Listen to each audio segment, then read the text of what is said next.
Pierre Claver Manganga Moussavou, bonjour. Bonjour. Vous êtes ancien vice-président du Gabon, président du Parti social-démocrate, donc le PSD. Vous avez été plusieurs fois élu député et maire de Mula. Vous avez été également plusieurs fois ministre. Vous êtes un ancien fonctionnaire international. Vous avez été au FMI. Vous êtes docteur en économie, également historien, parce que vous êtes l'auteur d'un mémoire de maîtrise sur le Moyen-Âge européen. Si mes informations sont exactes, merci d'avoir accepté l'interview d'Info 241. Vous nous avez reçu, vous nous recevez donc dans votre domicile parisien. Le 30 août, Excellence, le Gabon se réveille avec la gueule de bois. Les militaires ont pris le pouvoir, mettant fin à 14 ans de règne d'Ali Bongo. Où étiez-vous et comment avez-vous vécu ce jour particulier? Écoutez, j'étais chez moi à Mouila. À 4 heures du matin, on me réveille pour me dire qu'on est en train d'annoncer les résultats, donc nuitamment. Et à la fin des résultats, 30 minutes après, on m'appelle de nouveau pour me dire qu'il y a un coup d'État. Coup d'État salué par tout le monde, et moi, dès 9 heures du matin, j'ai approuvé ce coup d'État et félicité nos vaillants soldats du CTRI par rapport à la décision qu'ils venaient de prendre d'interrompre un système qui devait nous conduire peut-être à des incompréhensions, à des exactions, à des morts d'hommes. Ce que le Gabon ne peut pas se permettre. Ce qu'on a vécu en 2016 avec les charniers qui sont déclarés par certains internautes qui demandent à être vérifiés. Tout cela fait froid au dos et incite les Gabonais à soutenir l'action des militaires pour ce qu'ils ont fait en évitant un bain de sang qui était somme toute prévisible. Donc j'ai approuvé ce coup d'État et je me suis engagé à soutenir le CTRI dans ses actions. Mais avec lucidité, bien entendu, car la confiance n'exclut pas le contrôle. La confiance n'exclut pas le contrôle, comme disait Lénine. On va parler d'un dirigeant déchu aujourd'hui, mis à la retraite selon le terme officiel. Donc je parle d'Ali Bongo, dont vous avez été le vice-président et collègue au gouvernement, et aussi adversaire politique. Ali Bongo a lancé un appel à l'aide en anglais, c'est le fameux Make a Noise, faites du bruit. Qu'en avez-vous pensé de tout ça, c'est-à-dire de l'appel, de fait qu'il le fasse en anglais, de la manière dont il se retrouve tout seul, isolé dans son salon, cherchant sa femme, Sylvia Bongo, et son fils Noureddin? Qu'avez-vous pensé de tout ça, vous qui avez été son vice-président? Je dis tout simplement vanité des vanités, tout n'est que vanité. C'est clair. Alors, on a vu depuis le retour aux affaires de plusieurs barons et classiques de l'ère d'Omar Bongo. Vous avez été vous-même ministre d'Omar Bongo, bien que vous ayez claqué la porte du gouvernement. On s'en souvient, en tout cas pour les plus jeunes, on les en informe, que vous avez claqué la porte du gouvernement sous Omar Bongo, parce que pour marquer votre désaccord. Avez-vous été sollicité pour occuper une fonction? Parce que tout le monde est revenu, on a l'impression qu'il manque Manganga Moussavou. Et Manganga Moussavou a-t-il été sollicité pour être ministre au Gabon? Non, non, je dois à la vérité de dire que non. Je pense que tout le monde sait que ma seule préoccupation a toujours été euh, d'apporter ma contribution d'abord en tant que ministre, puis en tant que vice-président, et que j'ose espérer en tant que président de la République. Et par conséquent, les choses sont claires. Ceux qui ont accepté d'aller servir en tant que président de la transition, en tant que Premier ministre, en tant que vice-président de la transition, en tant que Premier ministre, en tant que ministre, en tant que président des institutions et vice-président des institutions mises en place par le CTRI, ils savent à quoi s'en tenir. Et donc il faut quand même préserver quelques-uns pour le débat politique futur. Et j'ose espérer que je ferai partie de cela. Alors, on va rester, dans le contexte politique gabonais, et surtout dans ce contexte, on va dire, post-coup d'État immédiat. Vous avez défendu Mike Joktan et M. Terence Niambou Mutuna. Mike Joktan qui était ancien candidat déclaré mais qui va se rallier à Andosa, et Terence Niambou Mutuna pareil, qui sont deux soutiens d'Albert Andosa qui était candidat à cette élection, à l'élection du 26 août dernier. Vous les avez soutenus donc dans ce qu'on a appelé, qu'il convient d'appeler en tout cas, l'affaire de la lettre d'Albert Andosa. Pourquoi? Je rappelle vite fait le contexte. Ils ont été arrêtés à la frontière entre le Gabon et la Guinée équatoriale, porteurs d'une lettre qui émanerait, parce qu'aujourd'hui Albert Andosa lui-même conteste, d'Albert Andosa est emprisonné. Ils ont été bien sûr depuis libérés, mais vous avez demandé leur libération alors que toute la classe politique se taisait. Pourquoi? Mais j'ai demandé au général Oligui de libérer des responsables de partis politiques qui se sont pris les pieds dans le tapis, parce que si personne ne reconnaît avoir écrit la lettre, donc cette lettre, c'est des faux, et on ne peut pas poursuivre des gens qui disposent des faux. Donc, en définitive, ce que le général avait tout à faire et à bien faire, c'est de les libérer. Et qu'on efface tout. Il y a des problèmes beaucoup plus graves. Des problèmes de ceux qui ont géré et mal géré ce pays, des problèmes de ceux qui ont détourné, de ceux qui ont assassiné, et qui sont en liberté. Et donc il ne fallait pas continuer à garder en détention des gens qui ont eu pour seul crime d'avoir des papiers qui venaient de nulle part. Et qui ne s'adressaient pas qu'à la Guinée équatoriale, qui s'adressaient à d'autres États pour que le processus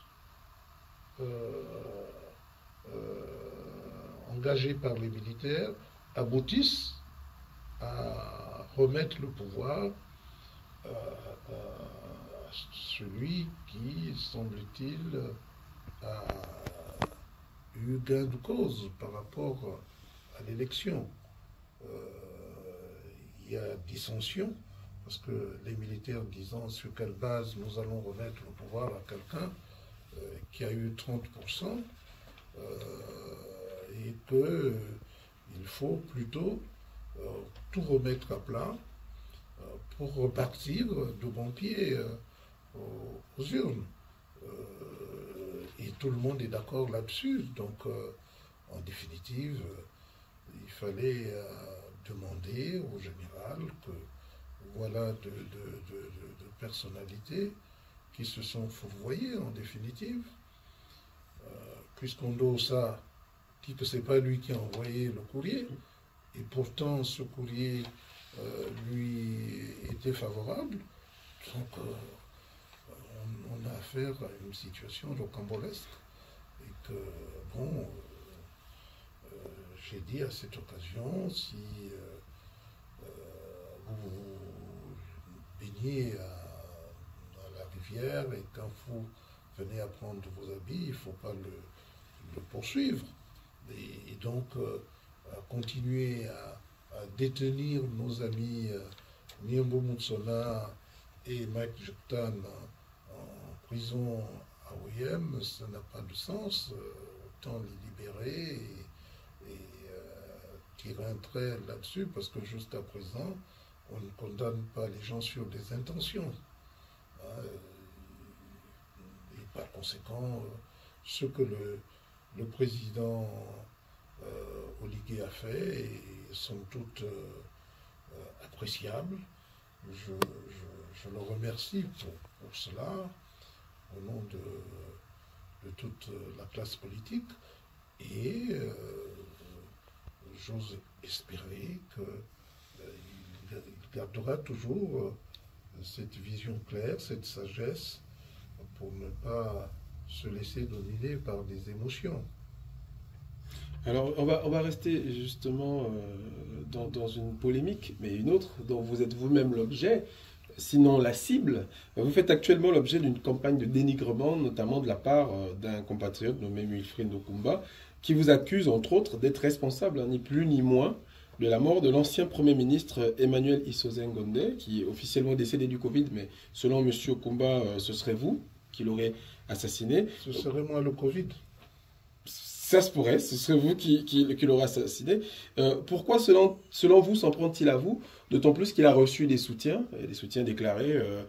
Il a reçu des soutiens de personnes qui disent que pour une fois, on a réussi, je cite, à vous fermer votre gueule. Je cite le fameux soutien qu'il a diffusé dans un groupe WhatsApp gabonais bien connu, Édifice commun pour ne pas le citer. Pourquoi, selon vous, s'en prend-il à vous? Pourquoi Wilfried Okumba s'en prend à Manga Moussavou Pierre Claver?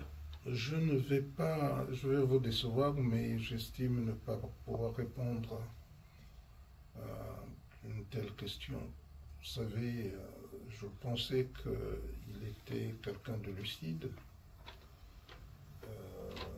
mais on m'apprend, parce que ce qu'on me reproche, c'est d'être proche des Gabonais. Le président Omar Bongo me demandait souvent, quand nous étions à table, comment je faisais pour être proche des Gabonais. Moi, je ne fuis personne. Je fréquente tout le monde.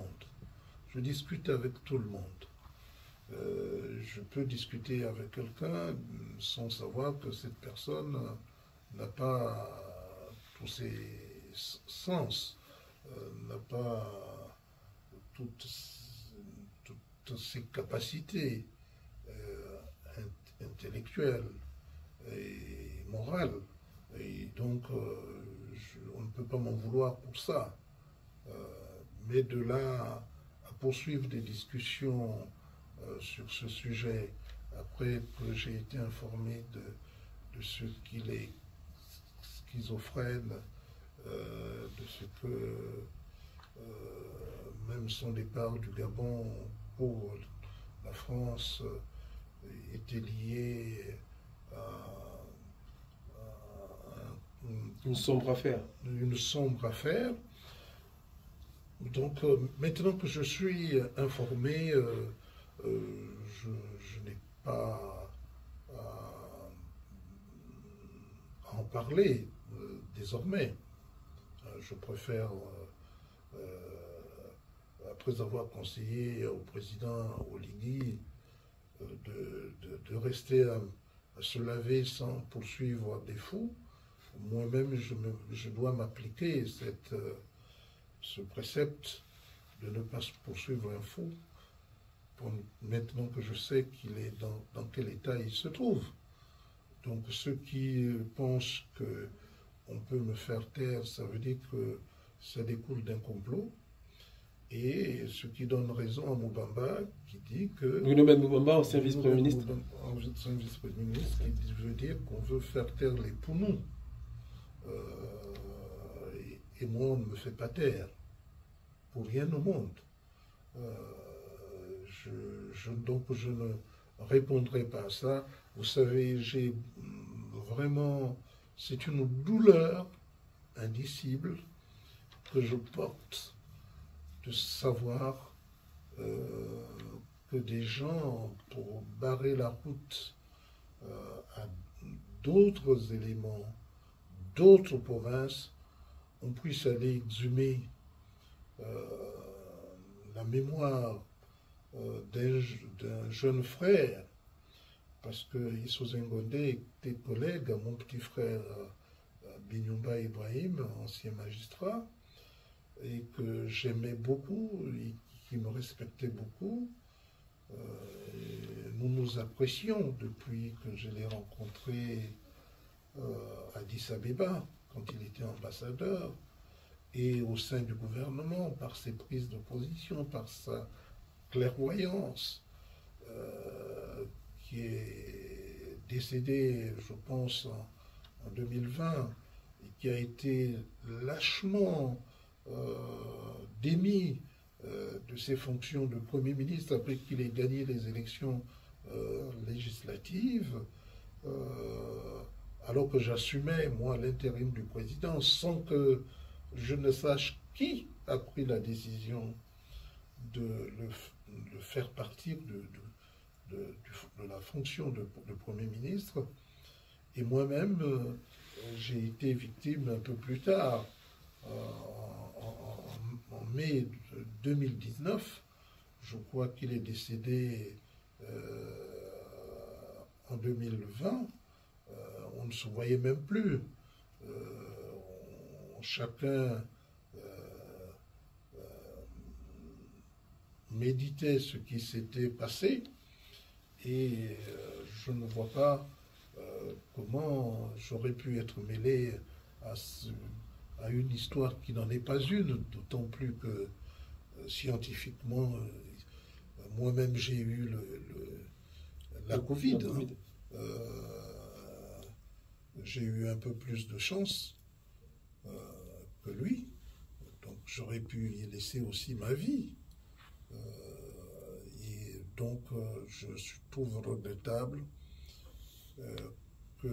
qu'un fou vienne à mêler des personnes à une mort qui n'a suscité aucun problème et qui va diviser des familles inutilement, et des familles, des gens qui vont croire que tout ce qui est raconté est vrai, même si c'est par un fou.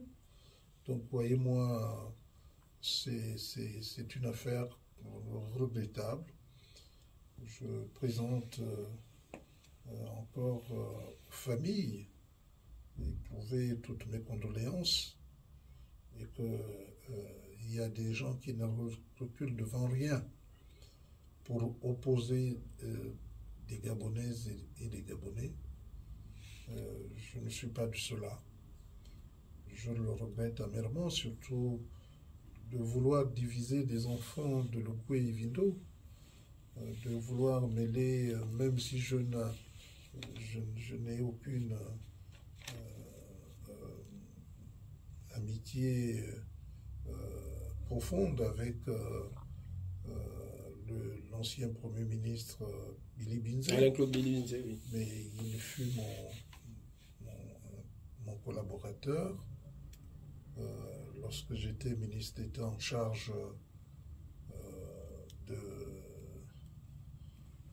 des transports et du tourisme. Par conséquent, je n'ai pas de raison d'être ami à lui pour assassiner je ne sais qui. Et encore, c'est ce sénateur qui repose en paix, qui a fait que la famille soit douloureusement éprouvée après avoir appris que leurs parents, je ne sais pas comment ils s'appellent, étaient mêlés à une sombre affaire, alors qu'en réalité, ils peuvent être sereins. La famille peut être sereine, parce en tout cas, ça n'a jamais été cela. Et c'est pour cette raison que nous ne voulons pas me mêler nous ne voulons pas répondre à ce qui s'est dit, ce qui s'est passé. Je préfère vous dire que j'ai saisi mon conseil à Paris, mon avocat, pour faire cesser ici les nuisances propagées par ce monsieur, comment vous l'appelez, Okumba, Wilfried Okumba. Et comme ça, ce n'est pas parce qu'on se trouve en France et que nous nous trouvons au Gabon qu'on peut se permettre de dire tout et n'importe quoi. Tout et n'importe quoi. Il répondra devant les tribunaux, comme ça donnera bien des leçons, ce qui n'empêche pas qu'il y ait d'autres qui s'expriment pour défendre les intérêts du Gabon. Nous avons choisi de les défendre en étant au Gabon, sur place, sans peur. D'autres ont choisi de les défendre de là où ils sont. Tous ce sont des actions qui sont somme toute complémentaires, mais il faut avoir la mesure, savoir garder une certaine mesure pour ne pas dire tout et n'importe quoi, et surtout pour ne pas se découvrir en disant que nous avons réussi. Donc ça fait un complot à faire taire Maranga Boussavou. Mais si les gens pensent que cela devrait me faire taire, ils se trompent. Si je ne réponds pas, c'est parce que mon avocat va se charger de poursuivre cette affaire et de répondre. Donc moi, je préfère répondre à d'autres questions qui intéressent mon pays plutôt que sur des questions futiles. Alors justement, Maranga Boussavou, vous avez été au cœur de plusieurs affaires qui se sont finalement, très peu de temps après s'être avérées de fausses affaires, on va dire. On pense à l'affaire du Quai Bazingo. Là, on a fini avec cette histoire de Quai Bazingo, il faut le dire clairement, avec un dossier vide. Là, on est dans l'affaire qu'on est tenté de dire Maranga Boussavou Covid. Donc, en gros, c'est vous, parce qu'officiellement, légalement, le Premier ministre Christophe Ngondé, aujourd'hui disparu, est décédé de la Covid-19 et on vous accuse de l'avoir assassiné. Donc, vous l'avez certainement inoculé le Covid. C'est absurde, bien entendu, ce que je dis, parce que les accusations le sont. Mais pourquoi êtes-vous la cible de telles attaques? Et toujours très violente et très groupée. On se rappelle pour l'histoire du Quai Bazingo qu'un journaliste avait été mis à contribution. Il était patron d'un journal d'ailleurs très bien nommé, Congosa. Donc tout était dans le titre. Là, on a des personnes qui sont très actives sur la toile, on va dire des semi-activistes, cyber-activistes, qui lancent ce genre d'accusation et qui vous accusent même de complot contre l'autorité de l'État. Vous étiez censé assassiner quasiment la moitié de l'appareil exécutif, y compris l'ancien commandant en chef de la garde républicaine, le général Kouna Grégoire. Comment expliquez-vous cela? Que vous soyez toujours victime, ou du moins l'objet d'accusations fallacieuses, mais toujours très bien orchestrées et portées par plusieurs personnes. Lorsqu'on a voulu se débarrasser de Paul-Marie Yembi, on l'a accusé de vouloir assassiner Léomba ou Albert Bekmar Bongo. Paul-Marie Yembi qui était, il faut le rappeler pour ceux qui ne savent pas, le premier vice-président du Gabon. Et comme il y a des gens qui pensent que le pouvoir n'appartient qu'à certains, et qu'à une province donnée. Je ne veux pas être dans la brutalité de mon petit frère Moubamba, mais je constate, pour le regretter, pour le dénoncer, pour le déplorer, que on ne s'est jamais mis dans la tête que nous sommes un et indivisibles. Et que Léomba a été président de ce pays. Qu'il l'ait fait volontairement ou qu'on l'ait obligé à prendre Omar Bongo est devenu président de la République, étant du Haut-Touvé. Il est resté 42 ans. Son fils est resté 14 ans. Ça fait 56 ans. On peut dire que si cet exemple, ce passage aux affaires d'Omar Bongo et de son fils avait porté des fruits, j'aurais été le premier à dire pourquoi pas continuer, si c'était possible. Mais ça n'est pas le cas. Et par conséquent, on peut imaginer que d'autres Gabonais qui ne soit pas du Haut-Ogooué puisse être aussi candidat à l'élection présidentielle et puisse gagner ces élections. Aujourd'hui, on se rend bien compte que j'ai évité ce piège qui aurait pu me pousser à assumer une quelconque fonction pendant la transition.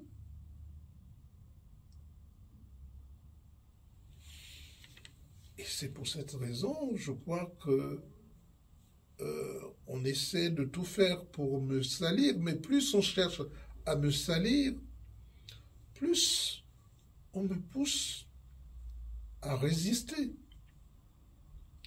Parce que je suis d'une famille, et d'une vraie famille gabonaise. Et je ne sais pas si tout le monde n'a pas constaté que tout ce qui s'attaque à moi paye forcément, d'une manière ou d'une autre. Parce que moi, je ne m'attaque à personne. J'aime tous les Gabonais, je fréquente tous les Gabonais. Mais je constate aussi que même quand j'ai des amis, comme les Ngari du Haut-Ogooué, comme bien d'autres, je parle de Ngari parce que tout le monde sait qu'on est amis, mais lorsqu'on évoque l'idée de la présidence, personne du Haut-Ogooué n'a en l'esprit que la présidence aille ailleurs que dans le Haut-Ogooué.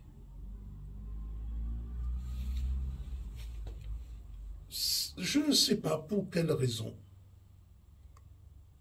les gens se sont mis cela en tête. Et je tiens ici à dire que je suis pour... Je tiens à réaffirmer que je suis pour un Gabon qui soit un Gabon pour tous, sans division, sans partition, sans velléité d'avoir à se séparer les uns des autres. Et donc je dis que si mon frère Mobamba, que je comprends dans sa colère, de voir que je devienne une cible, comme Yembi l'a été, comme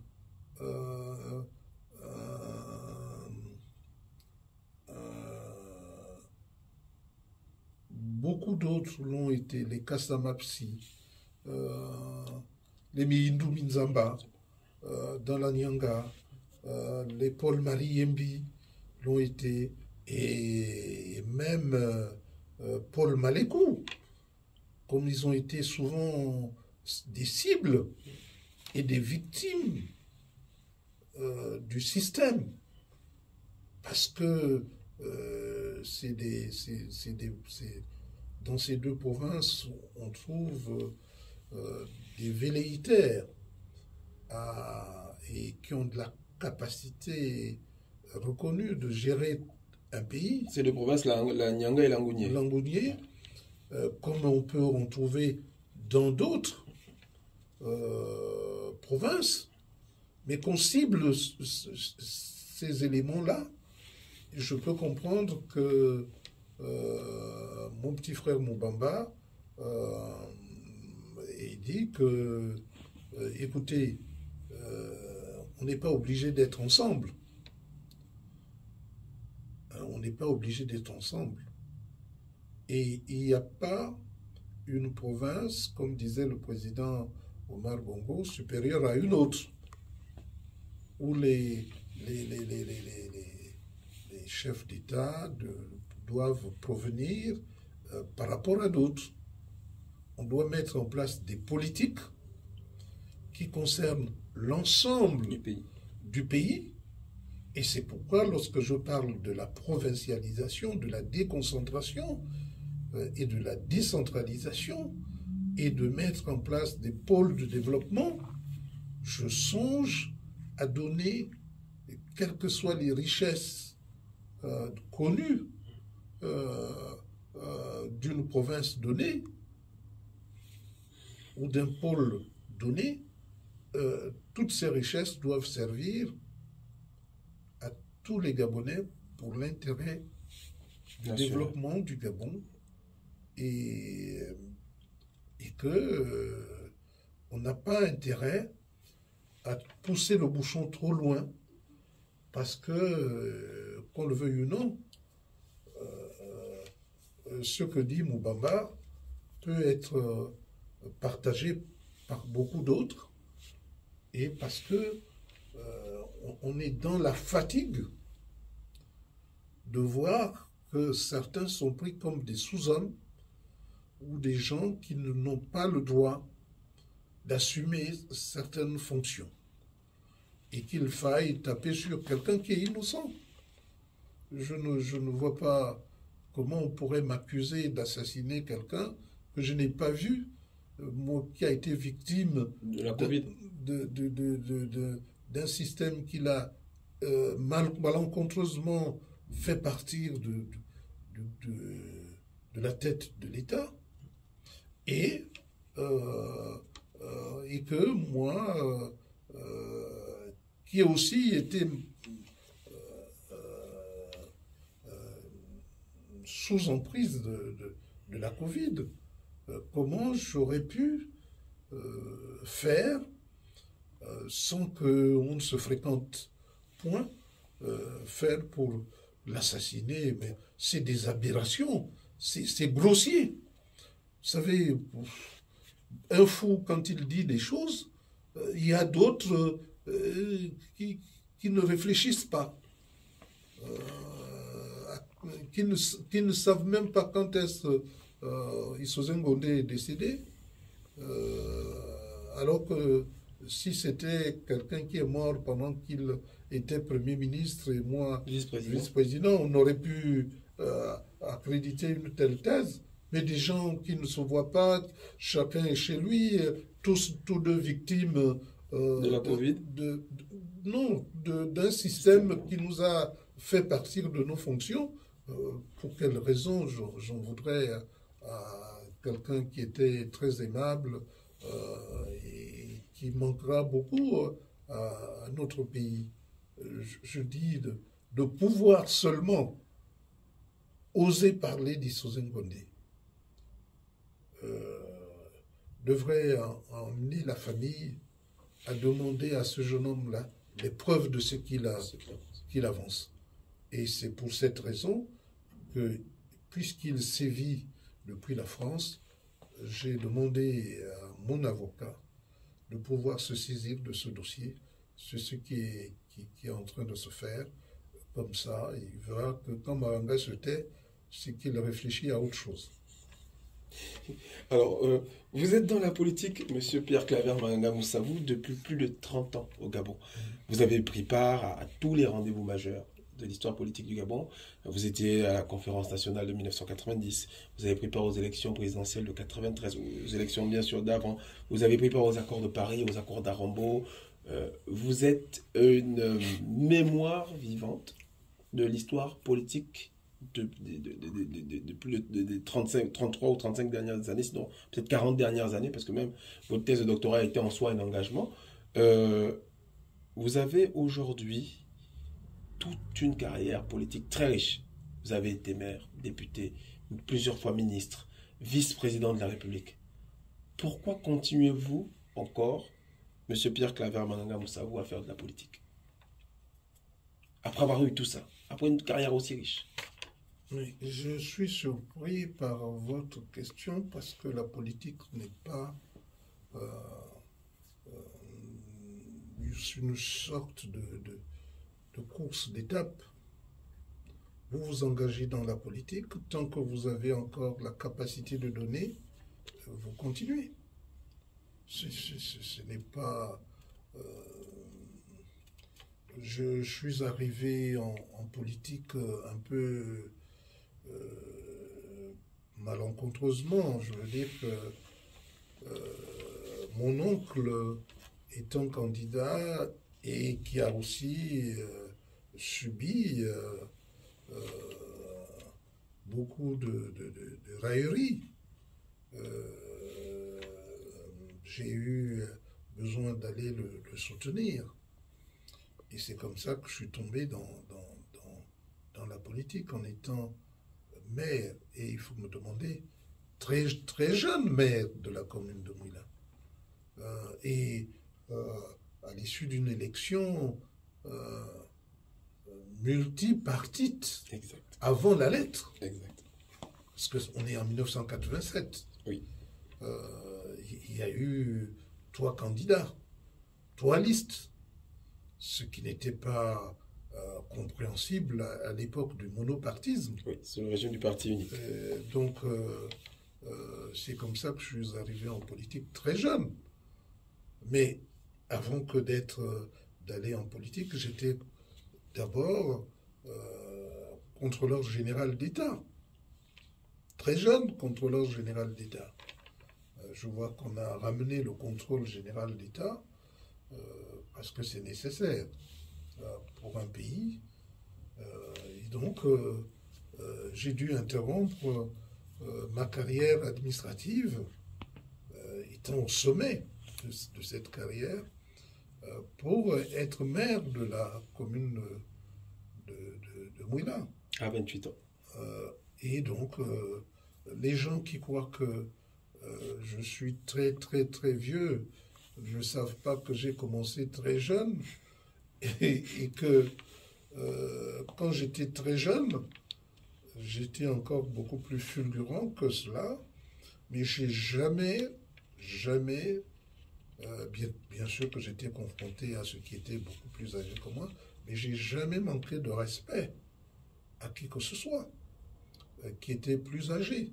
Et je n'ai jamais pensé que le fait d'être âgé était un handicap pour le développement d'un pays. Bien au contraire, on a besoin de tout le monde. On a besoin des jeunes comme des moins jeunes. À propos des jeunes, c'est moi qui ai demandé à Kanda que pour être candidat, y compris à l'élection présidentielle, dès qu'on a l'âge de voter, on peut être candidat. C'est-à-dire que si le peuple estime que à 18 ans, on peut faire confiance à un jeune, bon, qu'il soit le président, n'est-ce pas? Mais si on estime qu'il n'est pas suffisamment mature, par exemple, je prends l'exemple de la France, où nous avons Sarkozy, où nous avons Sarkozy qui était jeune maire aussi de Neuilly. De Neuilly, mais nous avons Sarkozy, nous avons l'ancien président socialiste, comment il s'appelle? François Hollande. François Hollande, et pourtant c'est un ami, où nous avons... Giscard d'Estaing qui était non, où nous avons l'actuel président. Emmanuel Macron. Vous allez voir que dans 3 ans, 4 ans, la France va avoir 3 anciens présidents. C'est vrai. Qu'elle devra porter encore pendant 10 ou 15 ou 20, voire 20 ans. Et d'autres qui viendront. Ce qui veut dire que quand on les choisit très jeunes, on a des charges qu'on doit pouvoir porter. Sans compter que après ça, c'est l'ennui. Si on ne sait pas comment s'organiser. Et souvent, on vient vivre en exil, on meurt en exil, alors qu'on peut être dans son pays, d'où la nécessité d'accepter la démocratie, que les choses se passent dans de bonnes conditions. Donc, pour revenir à votre question, moi, je me suis fixé comme objectif de présider ce pays. C'est un objectif qui est simple. Ça ne devrait gêner personne. Quand je dis je veux être président du Gabon,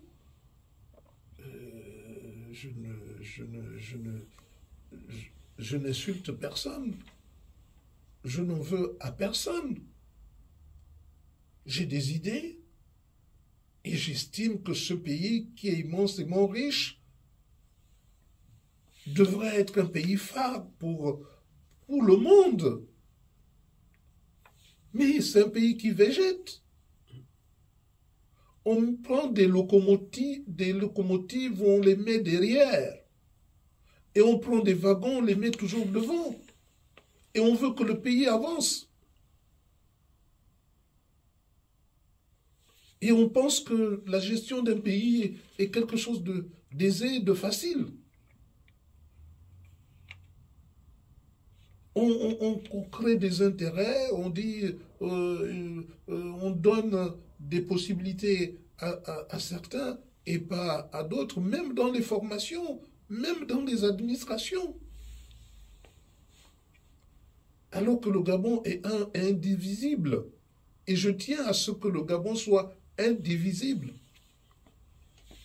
Malgré les vicissitudes, je ne serai jamais pour qu'il y ait une partition.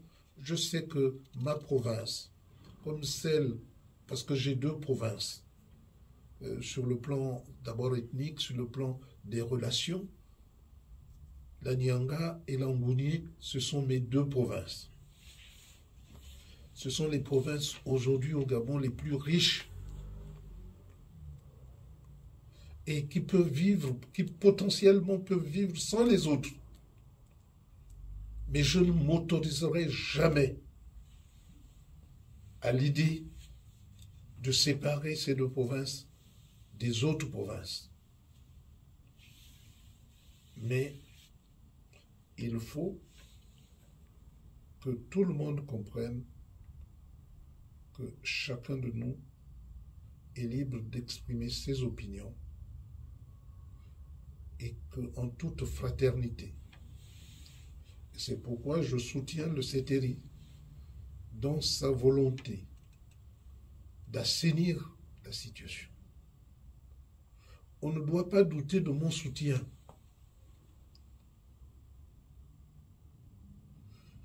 Oligui, c'est mon fils.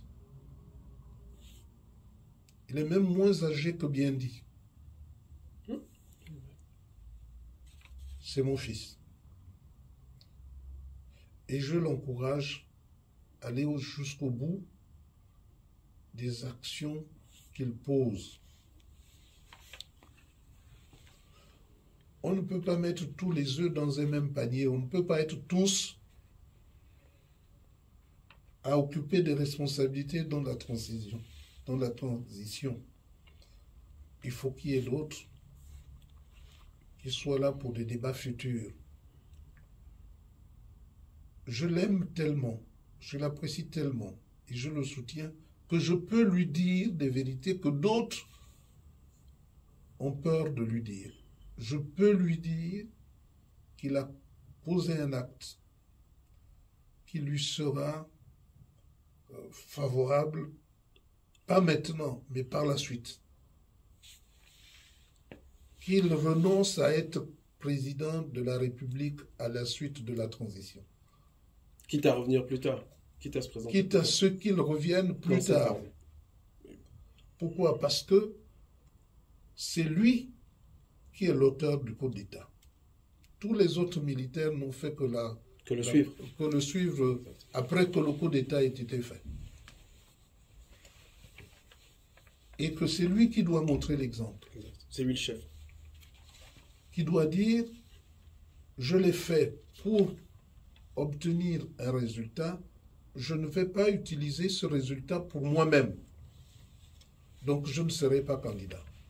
Il a intérêt à le déclarer maintenant pour éviter les dissensions que je vois perler entre lui et son Premier ministre. M. Ndansima. M. Ndansima. Qui dit à juste titre qu'il, avant de prendre la charge de Premier ministre, il savait qu'il ne devait pas être candidat à l'élection présidentielle. Et que, ce faisant, le premier à montrer l'exemple, c'est lui, Oligui, en affirmant dans la charte sans laisser les populations qui sont manipulables faire le choix finalement entre le fait qu'il soit président ou pas.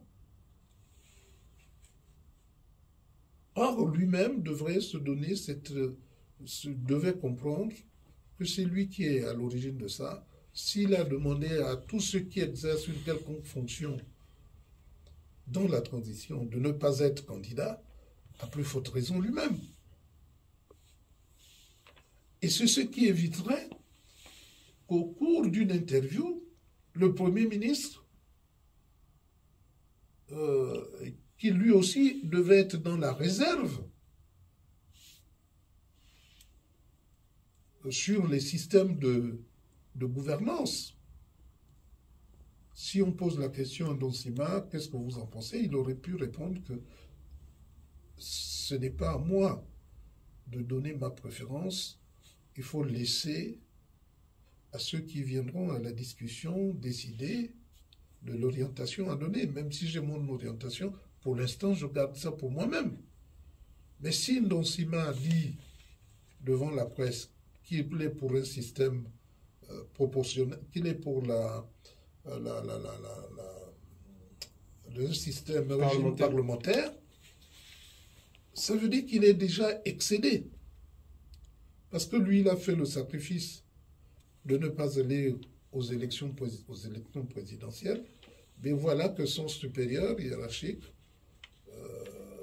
dit qu'il n'est pas concerné par tout ce qui se fait. Donc la charte, il est au-dessus de tout ça et que il peut être candidat. Ça ne peut pas se comprendre. Et lui, Sima, de dire à la presse qu'il est pour un régime parlementaire. C'est-à-dire pour couper court à tout débat, pour savoir qui va être et qui ne va pas être. Ce qui est mieux, c'est que nous choisissions le système parlementaire. Et quand ça sort de la bouche du Premier ministre, au lieu de passer le temps à parler des futilités de je ne sais pas qui tu dis encore au combat et autres qui se complaisent à l'idée que oui, on a fermé la bouche à Maranga, ils ne se rendent pas compte du foyer de tension qui va exister et qui existe, qui s'ouvre entre le président et le Premier ministre de la transition. Et nous allons avoir une ligne de fracture au cours des négociations, parce que c'est le Premier ministre qui demande aux Gabonais de se prononcer. Et c'est le Premier ministre qui annonce, lui, qu'il est pour le régime parlementaire. Et donc, exclut le régime présidentiel. Ce qui coupe l'herbe sous les pieds du président qui, s'il venait à être candidat, s'il avait des velléités. Donc, ce que moi je recommande à Oligui, c'est qu'il se prononce tout de suite et qu'il dise, pour plusieurs raisons, qu'il ne va pas être candidat aux élections présidentielles. La première de ces raisons, c'est que c'est lui qui est l'auteur du coup d'État, qui est le président de la transition, il doit montrer l'exemple. Le deuxième, c'est qu'il est ministre. Il ne faut pas qu'il perde de vue qu'il est ministre. Et tout ministre ne peut pas être candidat. Il est ministre de la Défense. Il est ministre de l'Intérieur. Et ça, s'il échappe parce qu'il est président de la transition, il ne peut pas échapper puisqu'il est ministre.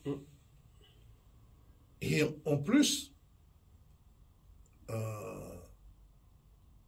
il reste commandant en chef de la garde présidentielle, ce qui l'enfonce davantage dans l'idée qu'il ne peut pas être candidat. Il ne peut pas être jugé parti. Il ne peut pas être jugé parti.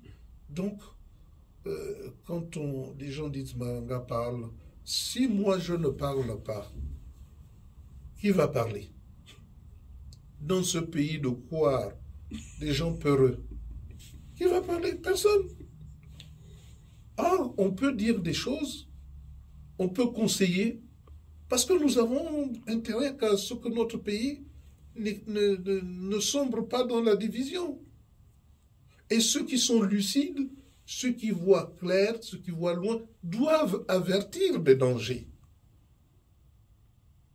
Je dis souvent que nous qui sommes des chasseurs, moi je suis quelqu'un de la forêt, de la savane et de la forêt.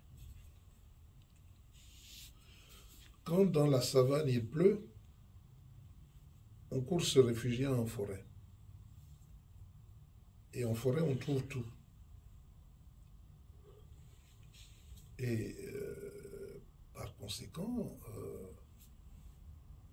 nous avons intérêt à gommer nos peurs et à essayer d'aider notre pays à aller de l'avant pour laisser ce pays à nos enfants, nos petits-enfants, nos arrière-petits-enfants dans de bonnes conditions. Et nous avons déjà commis beaucoup d'erreurs parce que nous avons un pays exempt. Nous avons des ressources du sol et du sous-sol. Mais ces ressources qui ont généré de l'argent s'est volatilisé, l'argent est dans les banques, dans les paradis fiscaux ou dans les maisons. L'argent est thésaurisé. L'argent ne sert pas au développement de notre pays. Il faut que cela change. Et pour que cela change, il faut qu'il y ait une démocratie véritable où celui qui est élu fait tout pour qu'il soit réélu au moins une fois, a intérêt à bien travailler pour se faire apprécier des populations. À qui il rendra des comptes? À qui il doit rendre des comptes sans être obligé d'utiliser les fonds de l'État pour acheter de pauvres personnes qui attendent les élections pour essayer de survivre au jour le jour. Donc, je me fais fort de vous dire merci pour ce que vous m'ayez donné l'occasion de parler. Vous voyez, je sais que beaucoup auraient souhaité que je ne parle plus, mais si je ne parle plus, je ne suis plus moi-même. Et si je ne parle plus, je ne suis plus dans un pays libre. Et je ne suis plus libre. Donc, je parle pour dire des choses sensées, pour orienter et conseiller pour l'intérêt de la quiétude, de la paix dans notre pays. Et c'est ce que je m'autorise à faire tant que j'ai un souffle de vie. Êtes-vous optimiste, Pierre Claver Manganga Moussavou, quand vous pensez à l'avenir du Gabon? Il faut être optimiste. Si on ne l'était pas, bon, on ne sait pas ce qu'on ferait. On serait là à végéter. C'est très facile. Vous voyez, je suis à Paris. Vous ne m'avez pas trouvé dans un hôtel. Effectivement, vous nous recevez chez vous. Je suis chez moi. Et je suis ici depuis 26 ans. Un petit pied-à-terre pour venir recevoir et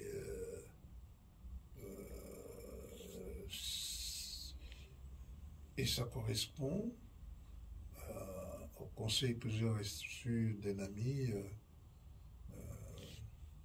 qui me disait, mais tu ne peux pas vivre sans avoir un petit pied-à-terre en France.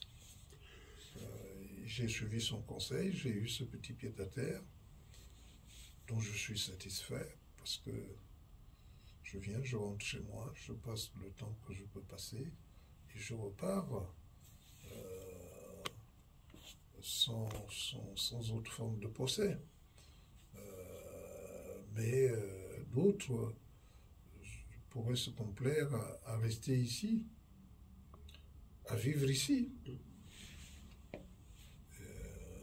Non, moi je préfère repartir chez moi. Il y a beaucoup de choses à faire. Il n'y a pas que la politique, il y a bien d'autres choses.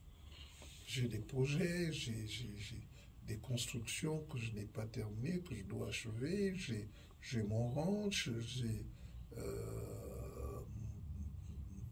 l'agriculture à mener. Je rêve de construire un centre de formation pour jeunes dans l'élevage et dans l'agriculture, pour installer des jeunes Gabonais depuis Fougamou, depuis jusqu'à les Bamba ou jusqu'à Mabanda. Tout ça pour inciter le jeune Gabonais à comprendre qu'il y a autre chose que la politique. Mais ces jeunes ont besoin d'être orientés parce que ceux qui possèdent les moyens de l'État sont au gouvernement, sont à la tête de l'État. S'ils n'ont pas beaucoup d'idées, bon, il est évident que l'argent se perd dans les coffres forts ou dans des paradis fiscaux ou en achetant des super villas ici et là dans le monde sans qu'on ait le temps et suffisamment de vie pour y habiter. Seule vie pour y habiter. Donc, alors que le minimum suffirait pour effectivement comprendre que l'essentiel ici, c'est la cohésion sociale, c'est l'aide apportée à des jeunes pour qu'ils s'expriment. Plus les jeunes seront occupés à produire et à être satisfaits de ce qu'ils font, moins ils s'intéresseront à la politique ou à des actions comme celles que nous connaissons, où il y a des activistes, des gens qui passent le temps à parler parce qu'ils n'ont pas l'opportunité d'être insérés dans la nation. On a besoin d'eux, on a besoin qu'ils viennent, qu'ils s'insèrent, mais en leur assurant toute la protection nécessaire. Parce que ici, plus ils sont activistes, plus ils sont considérés comme en exil. Et le temps ne fait que passer. C'est vrai. Et quand le temps passe, on perd du temps. Et on ne le rattrape pas.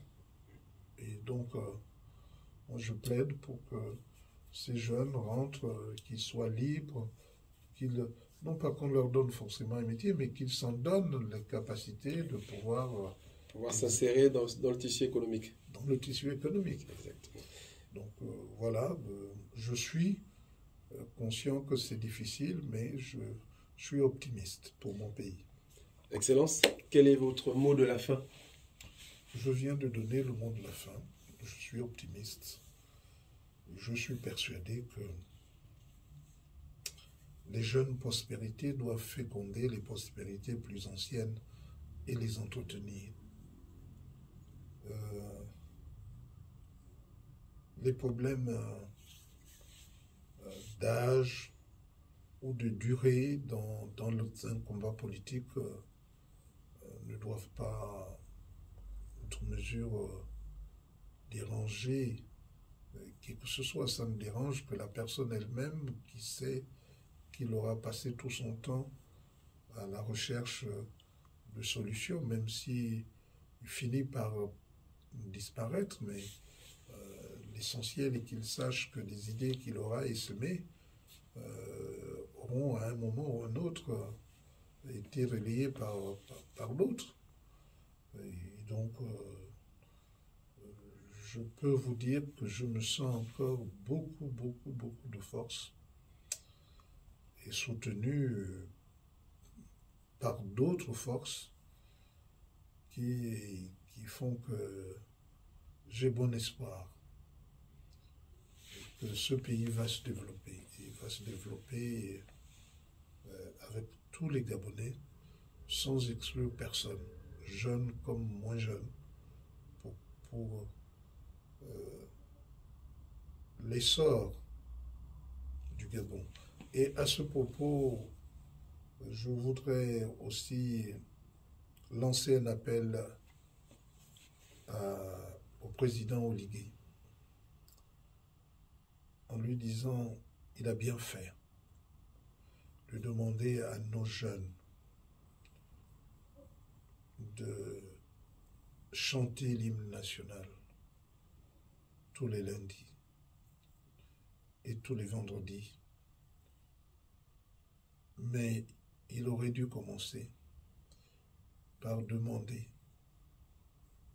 à toutes les écoles, à tous les lycées et collèges, de sortir une documentation pour que chaque enfant ait cela comme document de chevet, pour qu'il lise et relise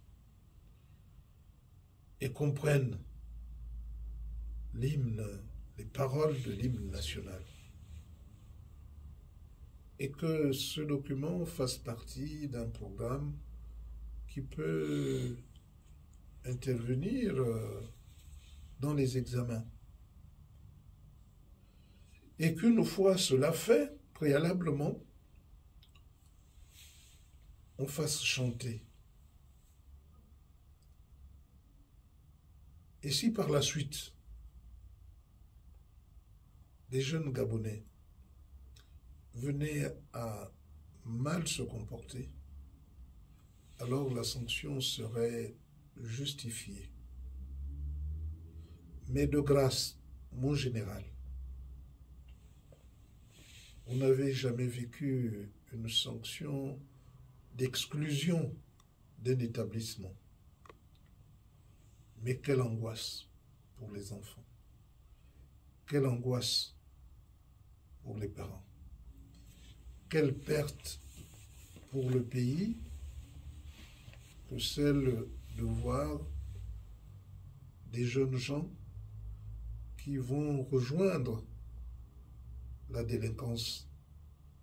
Et c'est une perte pour le pays. Donc, la sanction n'est pas l'exclusion, mais demander à ces enfants de faire 20 pages d'écriture de l'hymne national. Et que chaque matin, pendant un mois, ils viennent à l'entrée des cours déclamer l'hymne national comme punition. Et ils finiront dans toute leur vie, ils y penseront toujours.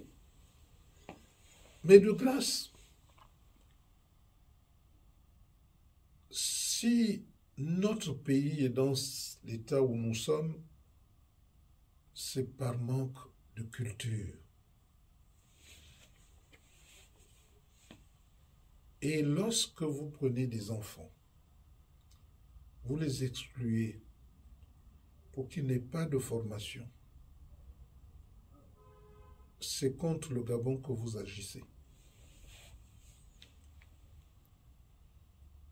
Et vous êtes ainsi, vous participez à l'idée de faire que tout notre pays, tout notre peuple périsse, faute de culture. Vous ajoutez à ce que nous constatons. Donc, nous avons intérêt à ce que ces jeunes soient repris et que les punitions, il ne faut pas, mon général, suivre des responsables d'établissements qui, pour se faire bien voir, sanctionnent aussi sévèrement les enfants. Le Gabon a vécu dans la dépravation. Jeunes comme moins jeunes. L'exemple que les vieux ont donné est un exemple répréhensible. Et ces enfants, qui sont nos enfants, ont suivi de mauvais exemples. Il faut d'abord commencer par vivre de façon exemplaire avant de sanctionner les jeunes. Aussi, il est important que ces enfants soient repris. Parce que quand vous jetez 2 jeunes dans la rue, vous accroissez la délinquance. Donc reprenez-les, infligez-leur une sanction qui corresponde à ce qu'ils ont commis comme acte. Ils comprendront qu'il ne faut pas jouer avec l'État et avec ce qui fait, nous, l'hymne national. Et il faut se souvenir que quand à l'université, il y a eu des problèmes des étudiants, le président Omar Bongo, notre chef à nous tous, prenait ces jeunes, les envoyait à l'armée pour 3 mois. Et puis les reprenait pour poursuivre leurs études. Donc, je ne dis pas que ce qu'ils ont commis comme acte n'est pas à la hauteur de la punition, mais je dis qu'on peut trouver d'autres solutions que celle de faire que 2 jeunes Gabonais perdent leur vie dans ces conditions. Vous avez vu que notre jeune frère, Billy Binze, qui s'était très mal comporté à l'université, contre son proviseur, son recteur, est devenu Premier ministre c'est vrai. De la République. Avant d'être ministre du directeur, d'ailleurs. C'était Premier ministre. Oui. Et voyez-vous, ce qui, malgré la sanction infligée de la sortie de l'université, ça l'a pas empêché. Le même système a fait de lui un Premier ministre. Un Premier ministre en dehors de tout entendement. Et alors, qu'est-ce qu'on ne peut pas comprendre et méditer? Donc tout cela pour dire qu'il faut savoir avoir beaucoup de sagesse, ne pas écouter tout ce qui vous flatte et qui vous amènerait à accepter des sanctions qui pénalisent des familles, mais qui pénalisent aussi et avant tout le Gabon. Peut-être que ces 2-là qu'on a renvoyés finiront par être l'un ou l'autre Premier ministre et Président de la République. Donc, ils n'auront pas été bien formés, mais ils auront réussi à être à la tête de l'État. Donc, évitons des sanctions intempestives, des sanctions de passion qui désorganisent la vie des jeunes, mais qui méritent aussi d'être sanctionnés, mais d'être sanctionnés de façon proportionnée à l'acte qu'ils ont posé. Monsieur Pierre-Claver Mahanga Moussavou, merci de nous avoir reçus chez vous et nous vous souhaitons un très bon retour au Gabon. Merci.